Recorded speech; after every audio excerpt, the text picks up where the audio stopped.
Hello welcome you all in the Python programming tutorial number 14। आज के tutorial का जो हमारा टॉपिक है वो है डिसीजन कंट्रोल स्ट्रक्चर्स।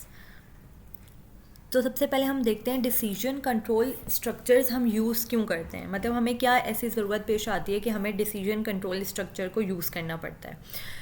तो हम ये कहाँ यूज़ करते हैं, जहाँ allow us to make decision, जहाँ हमें डिसीजन लेना होता है, मतलब जहाँ हमारे पास more than one choice given होती है, तो वहाँ हमें डिसीजन कंट्रोल स्ट्रक्चर की मदद से डिसीजन लेना पड़ता है। आगे हम इसकी एग्जांपल देखेंगे तो मोर क्लियर होगा आपको। हमारे पास दो तरह के केसेस होते हैं इसमें, एक इफ़ एल्स कंस्ट्रक्ट होता है और दूसरा भी हम नेक्स्ट स्लाइड पर पढ़ेंगे। तो इफ़ एल्स कंस्ट्रक्ट होता क्या है बेसिकली, इफ़ एल्स में ये होता है कि आपके पास एक गिवन केस होता है जिस पे आपको डिसीजन लेना होता है, और एल्स जो होता है आपके पास डिफ़ॉल्ट केस होता है। मतलब अगर आपकी जो कंडीशन इफ़ में लिखी हुई है, अगर वो कंडीशन नहीं सही हुई तो बाय डिफ़ॉल्ट आपका क्या चलेगा, एल्स चलेगा। ठीक है, तो इसका सिंटेक्स क्या है आपके पास, देखें, if condition, if is a keyword और आप इसके आगे कंडीशन बताएंगे जो भी कंडीशन आप चेक करना चाह रहे हैं, और नीचे इंडेंट देकर आपने वो कोड लिख दें, लाइंस ऑफ कोड लिख देनी है जो भी आपने प्रिंट करवाना है या इवेलुएट करना है। अगर आपकी ये कंडीशन सही नहीं होगी तो आपके पास क्या एग्जीक्यूट होगा, आपके पास बाय डिफ़ॉल्ट एल्स एग्जीक्यूट होगा। एल्स के अंदर जो भी कोड गिवन होगा वो एग्जीक्यूट होगा। ठीक है, तो आइए हम इसका एक कोड एग्जाम्पल करते हैं, फिर हम इसके दूसरे केस पर चलेंगे। तो आपके पास स्क्रीन पे एक क्वेश्चन नज़र आ रहा है जो कि है develop a Python program to recognise whether a shape is scalene triangle और नॉट। तो हमें क्या करना है, हमें शेप को रिकॉग्नाइज करना है, मतलब डिसीजन लेना है कि हमारे पास जो शेप है वो स्केलिन है या नहीं। तो यहाँ आपके पास क्या आ गया, डिसीजन का केस आ गया। ठीक है, तो अब आपको सवाल से ही पहचान हो जानी चाहिए कि यहाँ पे क्या यूज़ होगा, इफ़ एल्स यूज़ होगा, बिकॉज हमें यहाँ डिसीजन लेना है। तो अब देखें, ट्राइंगल की आपके पास कितनी साइड्स होती हैं, 3 साइड्स होती हैं, तो ये अंडरस्टूड सी बात है। तो side 1 integer input enter measurement of side 1, तो मैंने यूज़र से इनपुट ले लिया साइड 1 वेरिएबल के नेम में। ठीक है, इसी तरह साइड 2 साइड 3, 3 इनपुट ले लिए मैंने क्योंकि मैं ट्राइंगल के ऊपर जज कर रही हूँ, और ट्राइंगल की कितनी साइड्स होती हैं, 3 साइड्स होती हैं। फिर आपके पास ये जो इफ़ आ गया ना, इफ़ इज़ अ कीवर्ड, ये अभी हम कोड करते हुए भी देखेंगे। इफ़ इज़ अ कीवर्ड और इसके आगे आपने वो कंडीशन दे देनी है जो आपने इवेलुएट करना है। अब मुझे क्या इवेलुएट करना है, अब मुझे तीनों कंडीशन को जज करना है। तो मैंने क्या लिखा है, इफ़ साइड 1, ये नॉट इक्वल्स टू के लिए पाइथन में इक्वल्स टू और ये साइन यूज़ होता है, एक्सक्लेमेशनरी मार्क्स। ठीक है, इसी तरह side 2 not equals to side 3, तो मेरे पास क्या हो गया, side 1 is not equals to side 2 is not equals to side 3। जहाँ आपकी कंडीशन एंड होगी वहाँ आपने कॉलन डाल देना। देन आप एंटर करेंगे, आपका कर्सर ऑटोमेटिकली इंडेंट होकर ही वहाँ प्लेस हो जाएगा। फिर मैंने क्या प्रिंट करवा दिया, print shape is scalene triangle, मतलब अगर ये कंडीशन ट्रू हुई तो मेरे पास स्क्रीन पे क्या प्रिंट होकर आना चाहिए, shape is scalene triangle. अगर ये कंडीशन फॉल्स हुई तो आपके पास क्या प्रिंट होकर आना चाहिए, else, print sorry unable to recognise. Else में हम सामने कंडीशन नहीं डिफाइन करते, एल्स में हम इंडेंट देकर जो भी प्रिंट करवाना होता है वो हम देते हैं। ठीक है, आपके सामने आउटपुट स्क्रीन पर नज़र आ रहा है, हमारा आउटपुट कुछ इस तरह से हमारे पास प्रिंट होकर आएगा। तो चलिए हम इसको पहले शेल पर कर देख लेते हैं। मैं यहीं से कोड कॉपी कर रही हूँ, आप लोगों को ये स्लाइड ड्राइव के लिंक में मिल जाएगी जो कि डिस्क्रिप्शन में है, तो आप लोग इजीली प्रैक्टिस कर सकते हैं। देखें, आपके पास ये कोड एज इट इज़ आ गया। अब देखें, इफ़ कीवर्ड था जब भी ये कलर चेंज हो गया इसका, एल्स कीवर्ड था जब भी कलर चेंज हो गया आपके पास। चलिए हम इसको एग्जीक्यूट करते हैं, फिर देखते हैं कि हमारे पास आउटपुट किस शेप में आता है। तो मैं साइड्स दे देती हूँ 5, 7, 8। देखें, मैंने तीनों साइड्स अलग दी हैं, मतलब कि तीनों साइड इक्वल नहीं है, तो आपके पास क्या प्रिंट होकर आया है, shape is scalene triangle. तो मतलब पाइथन ने खुद ही डिसीजन ले लिया, जिस बेसिस पे लिया है, जो कंडीशन हमने डिफाइन की हुई है उस बेसिस पे पाइथन ने डिसीजन लिया। ठीक है, मैं इसको अगेन एग्जीक्यूट करती हूँ। अब मैं चाहती हूँ कि मेरे पास एल्स एल्स को टेस्ट करना चाहती हूँ मैं। तो देखें, जब मैंने तीनों साइड इक्वल दी तो मेरी इफ़ की कंडीशन तो फॉल्स हो गई। इफ़ की कंडीशन कैसे फॉल्स हुई?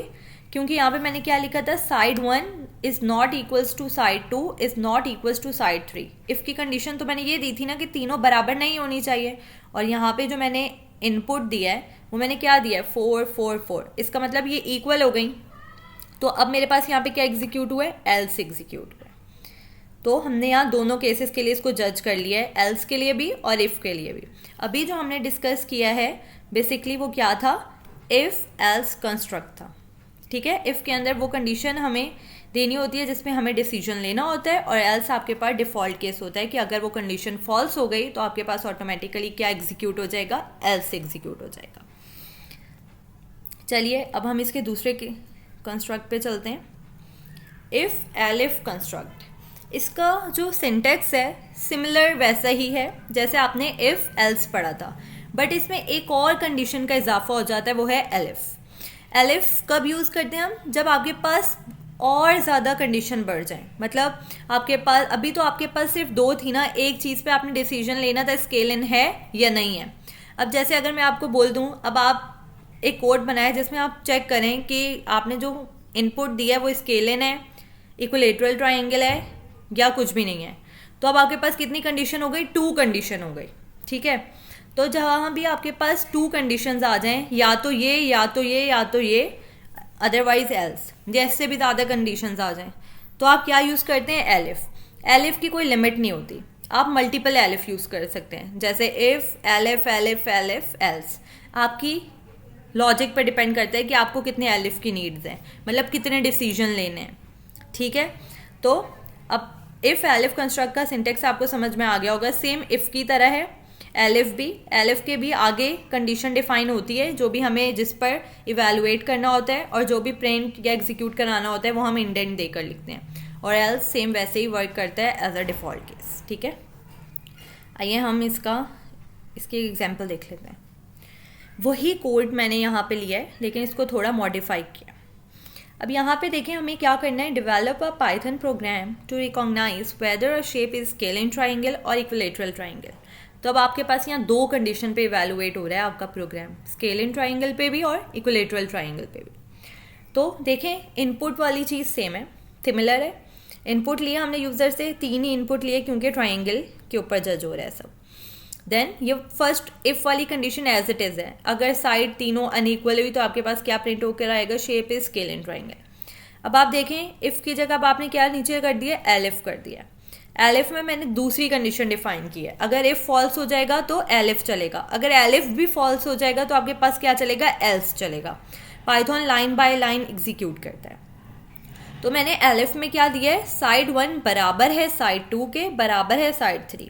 डबल इक्वल्स टू इक्वालिटी के लिए होता है और single equals to variable assigning के लिए होता है। तो यहाँ पे मैंने क्या किया, डबल इक्वल्स टू का मतलब है साइड 1 बराबर है साइड 2 के और साइड 2 बराबर है साइड 3 के। तो इसका मतलब क्या हो जाएगा, शेप इज इक्विलेटरल ट्राइंगल, क्योंकि इक्विलेटरल ट्राइंगल में ऑल साइड्स क्या होती हैं आपके पास, इक्वल होती हैं। अगर ये कंडीशन भी फॉल्स हुई तो आपके पास क्या चलेगा, एल्स चलेगा। और एल्स में क्या आता है, जो भी आप डिफाइन कर दें या जो भी आपको प्रिंट करवाना होता है। तो चलिए इसको शेल पे करके एक दफ़ा प्रैक्टिस कर लेते हैं हम। मैं इसको कॉपी करती हूँ यहाँ से।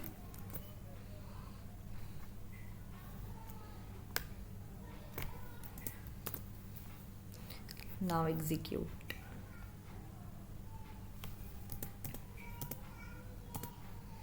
ये पी यहाँ पे कैपिटल आ गया था तो आपको यहाँ स्मॉल करना होगा।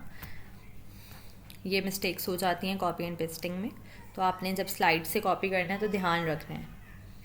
और एक और चीज़ यहाँ पे प्रॉब्लम कर रही है, देखें यहाँ पे ये सब स्ट्रिंग ग्रीन हो रही हैं लेकिन ये स्ट्रिंग ग्रीन नहीं हो रही, क्योंकि यहाँ कोटेशन मार्क कॉपी पेस्टिंग करते हुए अलग तरीके से आया है। तो आपको ये चीज़ें ध्यान में रखनी हैं। मैं एग्जीक्यूट कर रही हूँ इसको। तो अब मैं इसको वैल्यू दे देती हूँ कुछ भी, 4 दे देती हूँ एंड देन 5 दे देती हूँ एंड देन 8 दे देती हूँ। तो आपके पास क्या प्रिंट होकर आया है, शेप इज स्केलिन ट्राइंगल। अभी आपके पास क्या एग्जीक्यूट हुआ है, इफ़ एग्जीक्यूट हुआ है। ठीक है, अब हम ऐसा कुछ देते हैं कि अब हमारे पास क्या एग्जीक्यूट होकर है, एलिफ एग्जीक्यूट होकर है। तो एलिफ में आपके पास क्या है, ऑल साइड्स आर क्या है, इक्वल हैं, तो हमें सेम इनपुट देकर चेक करना होगा। मैंने फिर से डिफरेंट इनपुट दे दिया, तो फिर से इसके लिए नहीं प्रिंट करेगा। एग्जीक्यूट इट अगेन, इसको मैं क्रॉस कर देती हूँ, शेल फुल हो गया जी। अब मैं इसको इनपुट दे रही हूँ। देखें, अब जब मैंने सेम इनपुट दिया है तीनों, तो अब मेरे पास क्या एग्जीक्यूट हुआ है, आपके पास एलिफ एग्जीक्यूट होकर आया है। पहले मैंने ऑल साइड डिफरेंट दी थी तो आपके पास इफ एग्जीक्यूट हुआ था। अब मैंने इनपुट ऑल साइड सेम दिए हैं, तो ये सबसे पहले पाइथन कहाँ गया होगा, इनपुट लेने के बाद इफ़ के पास। इफ़ ने बोला होगा नहीं भाई मुझे तो सारी साइड अनइक्वल चाहिए, तो ये एग्जीक्यूट नहीं हुआ। फिर पाइथन किसके पास आया होगा, एलिफ के पास आया होगा। एलिफ के को इसने इनपुट दिखाया होगा, तो इसने बोला होगा हाँ भाई मैं एग्जीक्यूट हो जाता हूँ, क्योंकि ये मेरे से रिलेटेड डाटा है, क्योंकि इसकी कंडीशन इसी पे इवैल्यूएट हो रही है कि तीनों साइड्स क्या होनी चाहिए, इक्वल होनी चाहिए। ठीक है, आपके पास एल्स कब एग्जीक्यूट होगा, इधर जब आपके पास सारी साइड्स इक्वल हो। देखें, इक्वल होगा तो एलिफ एग्जीक्यूट होगा, नहीं इक्वल होगा तो इफ एग्जीक्यूट होगा। तो इस केस में एलिफ एग्जीक्यूट ही नहीं हो रहा है। ठीक है, एलिफ की एल्स की ज़रूरत ही नहीं पड़ रही है हमें, क्योंकि हम यहाँ पे दो कंडीशन इवैल्यूएट कर रहे थे और वो दोनों इफ़ एलिफ पर हमारी कंडीशन इवैल्यूएट हो रही है। ये स्लाइड्स आपको मिल जाएंगी डिस्क्रिप्शन में, ड्राइव का लिंक आपको मिल जाएगा। अगर आपको कोई भी क्वेरी हुई, कुछ भी हुआ, तो आप कमेंट सेक्शन में पूछ सकते हैं, मैं उसका जवाब देने की पूरी कोशिश करूँगी। Thank you.